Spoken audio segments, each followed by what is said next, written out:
Hi folks, welcome back to Dungeons and Dry Brushing. My name is Daniel.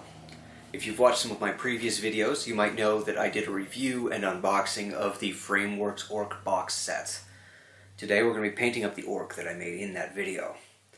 We're going to be using the slap chop technique, but I'm also going to play around with it doing some extra glazes and highlights, a few little added tricks to see if we can get more out of it. Let's get to it.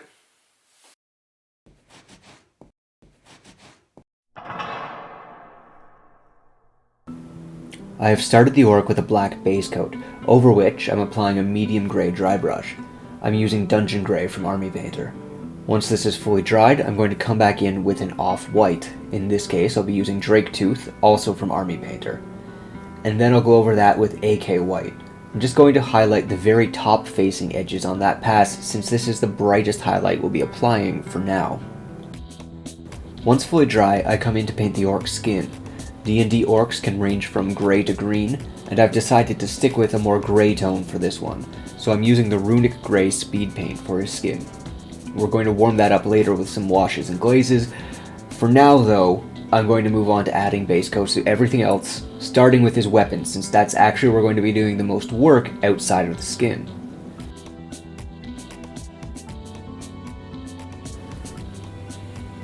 Now I want this box of orcs painted up to be raiders. They don't take great care of their things, either because they lack the knowledge, or because as long as their weapon's sharp enough to put it through someone, that's all they really care about. So I'm starting by painting the axe head with Rhinox hide. This is a deep, rich, warm brown. Once that's dry, I'm going to be dry brushing over top of it with Ryza Rust, though you could do the same thing with pretty much any bright orange. This is the start of our rust look. If you accidentally get orange on the bone haft of the weapon, like I did, don't worry too much. You can just touch that up with your original dry brushing colors before the next step.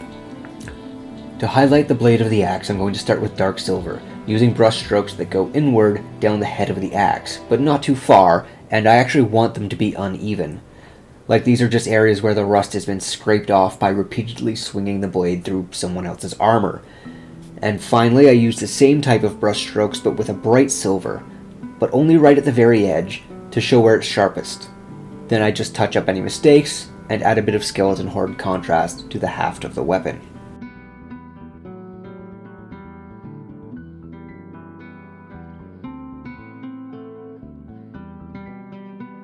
Now that the first layer of contrast on the skin is dry, I'm going to go back to using AK White and re-highlight the highest spots of his skin, and the places where we want to draw the most attention, like his face.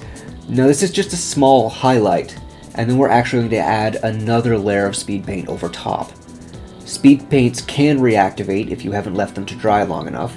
That's why I painted the weapon in between steps, and that's why we're going to move on now to base coating everything else.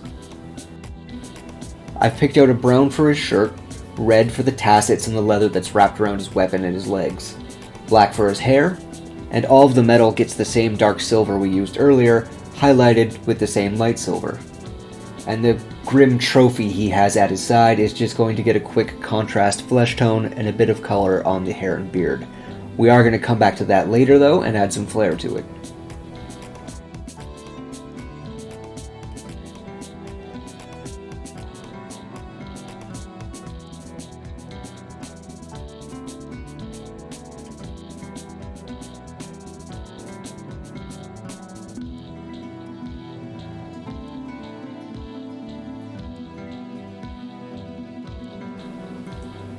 Finally, we're going to start making our orc look a bit more lively. Even otherworldly grey orc skin has blood flowing underneath it, so I want to add something to give the clear impression that this is still a warm, living creature as opposed to something like a vampire. We're going to start by doing a wash over all the skin with Targor Rage Shade, a very questionably named Citadel wash that's basically a warm purple-brown. Once that has had the chance to dry, I'm going to add a little bit more life to it by taking Sigvald Burgundy and watering it down to a glaze consistency. So if you don't know, a glaze consistency is something that's going to be really watery and thin. You're going to be applying it in multiple thin layers, so thin in fact that it's almost going to look like you didn't change the color at all, but as the layers pile on top of each other and the translucent layers pile up, the color becomes more obvious. So with our burgundy glaze, I'm just going to hit a few spots lightly. His elbows, the hollows of his cheeks, and the tip of his nose.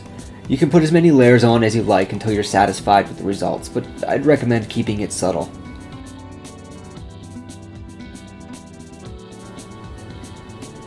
Then everything except the skin, the weapon and bone pieces, and the trophy head is going to get a black wash.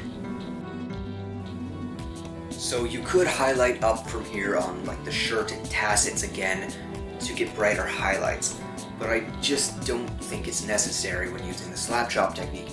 The whole point is to get quick and dirty highlights that look good on the tabletop. We're already pushing that by doing extra layers of contrast paint, extra highlights, even glazes and extra washes. So I think going too far, at some point you defeat the purpose.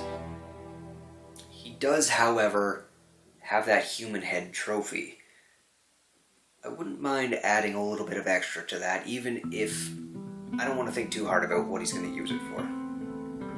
Looks like meat's back on the menu, boys! So, I'm not normally one to go overboard with gore on a model. I think if you splash blood over everything, it just kind of becomes rote and boring, predictable and samey. It's not for me. But I don't mind using a little bit of it when it's telling a story. And since this model's holding a human head in one hand and an axe in the other, I think we can use a little splash of gore here to emphasize the story the model's already telling. And if you are going to do it, might as well do it right. This is Uhu glue. It's quite inexpensive, and one tube of it is probably going to be enough to last your entire life if this is the only kind of thing you're using it for. I'm going to be using a little bit of it on a toothpick, and then use it to make these sticky, gross strands across the axe head and a little bit from the severed head as well.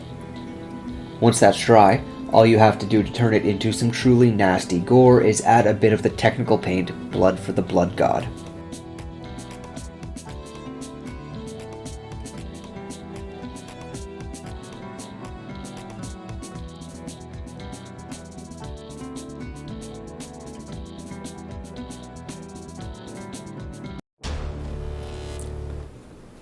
Here he is, our bloodthirsty orc raider, ready for battle after just a little effort.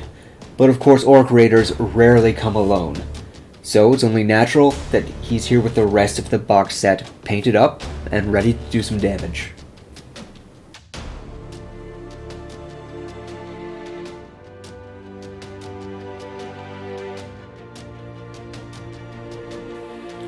Thanks for watching. I actually had a lot of fun painting these orc models. They're a great level of detail for me personally to make painting them fun without making it a chore or like you're struggling to finish off the last few over-the-top details. It's true that I don't make gory models very often, but anytime I can bust out the Uhu glue and make a big mess, that's a fun time. And let me know if you think that doing the extra glazes and washes and highlights gets more out of the slap chop technique, or if you think that's just overdoing it. It's better to keep it simple. I'm sure I'll be doing more of both in the future. Thank you for watching, and I'll see you on the next one.